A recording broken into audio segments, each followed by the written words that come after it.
Bronwyn, looking at these scenes and as a highly experienced, long-serving politician yourself, what do you think our leaders should be doing? Oh, they have to take a strong stand against these demonstrations.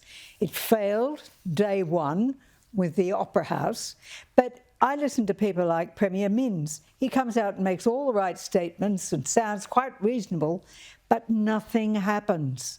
It's all up here to look good, but the underlings down here give support to these people. So clearly, Speakman actually came out and said something very sensible today.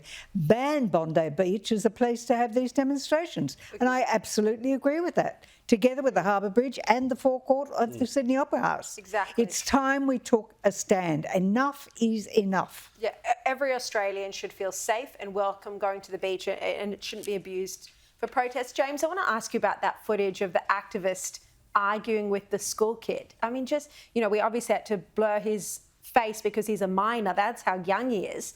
And the activist is pointing his finger saying, educate yourself, to a schoolboy. Yeah, well, quickly to Bronwyn's point, I mean, the sad reality is that the legal system has, and the laws that are in place are so weak now, and the courts have become, you know, almost, we've seen this with demonstrations for a few years. They're siding with activists, they're feeling sorry for activists, they're using excuses like climate alarmism to get people off blocking the Harbour Bridge or other bridges in Sydney. But on your point, I think it's really sad that this hatred from overseas, instead of coming to Australia and saying, thank God we live in a country that has this beautiful beach, we've got a free healthcare system, free schooling, we're very safe, we are a mile away. And I think that's what most Australians really think about this, Sharri. We're lucky to live here. We can call it out as we see it. But overall, the hate we are seeing week in, week out is just so sad and so wrong. And it's now to a point where I think, and the worst part about it is some of the stuff we see, if that was to occur in the Middle East, those people would be arrested, if not worse. And the fact that they take advantage of our weak system and our freedom to sort of spout these messages, I've got a big problem with that as well. Yeah. But the problem is, if the Parity laws that had been introduced That's true. To stop the climate action people had been argued in the court with regard to the march on the Harbour Bridge, there could have been a totally different result. Why was it not argued? So if the laws aren't strong enough, make them strong enough. Court law applies until the legislature chooses to override it. Exactly. And that's what we have to remember. It is the Parliament that's in charge. It is the police minister who has to give orders to the police force to carry out proper policing of these things. And it's up to the Premier in this state to make sure that his words are backed up by reality and not just window dressing. And, look, and the other thing that made me so angry, when we had that march on the bridge, when we had the other day on the 31st, there were 3 demonstrations in Sydney, 3, plus the marathon, and the only altercation occurred in a pub afterwards when people had a drink or two. What is the footage we saw? All that stuff out of Melbourne, where, if you ask me, it was deliberately engineered. So there was fisticuffs, and that's what we see every time it's discussed. And the cost to taxpayers of this and the waste of police resources is ridiculous. And it's every weekend, and we're just allowing it to go on. Huge waste of police resources. Haven't seen any evidence that it was engineered in Melbourne, the fisticuffs, that it wasn't just a natural fight. But in Sydney, it didn't happen. It didn't happen in Sydney. It was properly dealt with. Yeah. I want to talk about this big story today, Australia's first treaty between a state government and Indigenous people, introduced in Victorian Parliament. Now, as part of it, the Allen government is required to apologise to the First Peoples of Victoria, and school children will also be taught Indigenous truth-telling at school. Now, James, the cost is estimated to be about $326 million over 8 years. Now, Australians voted against a voice, but Victoria is pressing ahead with this. That's right, and there were 3 components to the Uluru Statement from the Heart. This is about treaty. The cost of $326 million over 8 years, I think, will be unders what it eventually is, because there's talk about reparations, there's talk about what this actually looks like in terms of compensation.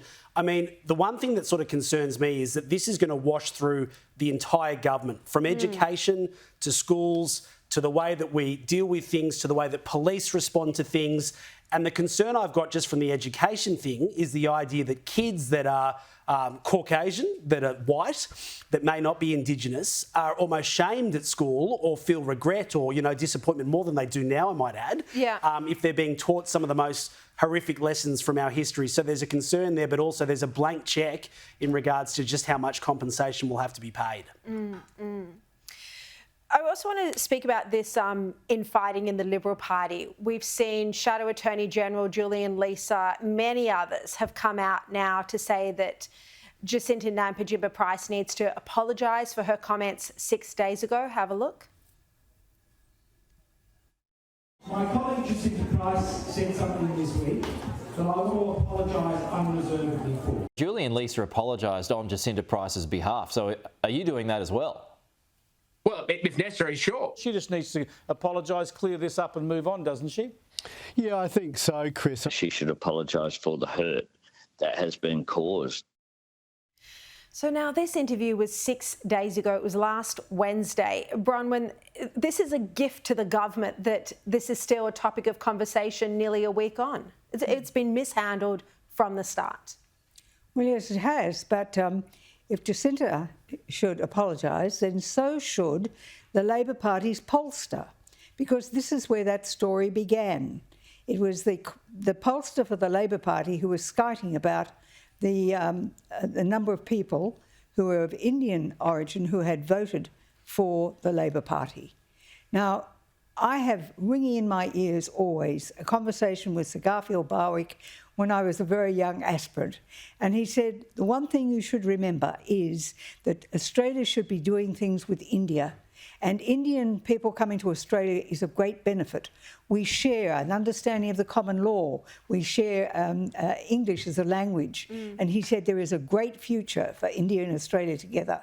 And I believe that very much indeed. And it's a story I told to President Modi when I met him, when he visited.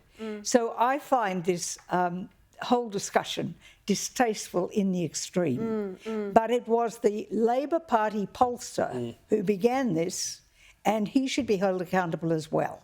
And as for the Liberals who are attacking from internally, there's something else bubbling along under there. That's it. And it is time that the Liberal Party behaved like the Labor Party can and not attack each other, thinking there might be personal advantage for them. Yeah, I'm of the view she should have apologised, and she did misspeak, but what concerns me is the internal attacks that she has copped since that, and there's been obviously things that were leaked to Sky involving Alex Hawke, and Alex Hawke on some big clean-up job. He's got a large Indian community in his seat of Mitchell, and then his public claims, that he was assuring people that Jacinta Price was not racist. We know she isn't.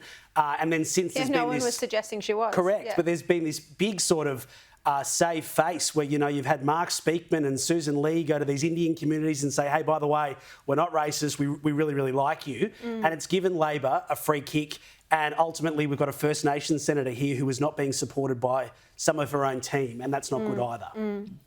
Just before we go, I want to cover this letter, Donald Trump's infamous letter to Jeffrey Epstein for his 50th birthday. It has now emerged. Now, Trump had claimed this letter didn't exist, and now lawyers for Epstein's estate have given it to Congress. This has been a big story because the Wall Street Journal first reported this in July, and they even reported that the letter had said, which it does, happy birthday and may every day be another wonderful secret. But the White House has slammed the letter even after its emergence. Statement today from Carolyn Levitt saying, as I've said all along, it's very clear President Trump did not draw this picture and he did not sign it. Now, Bronwyn, the reason this is a big story is because the Trump team had promised that all the Epstein files would be made public, the Epstein list would be made public. You had the Attorney General even referring to the list, and then suddenly there's been this change of position where there's no list that exists. Well, there's no doubt about it. People are curious about just what did happen. Did he commit suicide? Was he murdered? How did he become a prominent person in polite society? What sort of background, what intrigue? And as for this, where's the rest of the book? Where are the others? Well, If we're going to see exactly. this, Good point. let's see the whole thing. Is it supposed to be a whole book Excellent that's point. bound? Who else? In which case, how come a page comes out? All I do know is that I've seen that amazing picture that hung in Epstein's property of Bill Clinton in a red dress in high heels sitting on a couch. So I find it very bizarre. Did Trump do it? I have no idea. Ghislaine says she doesn't remember it. Well, I wouldn't know. But the long and the short of it is, let's see the rest of the book. That's right. Indeed. Yeah. Final thought? 30 seconds. Well, it's a very deliberate leak and designed to attack the president, but I'd like to see the whole thing. I think the problem is that Donald Trump was on this transparency campaign when he was campaigning, and now has fallen short with this one.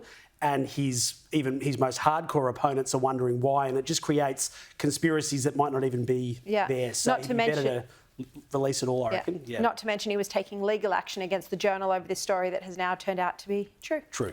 James Willis, Bronwyn Bishop, love having you both on the show. Thank you. you.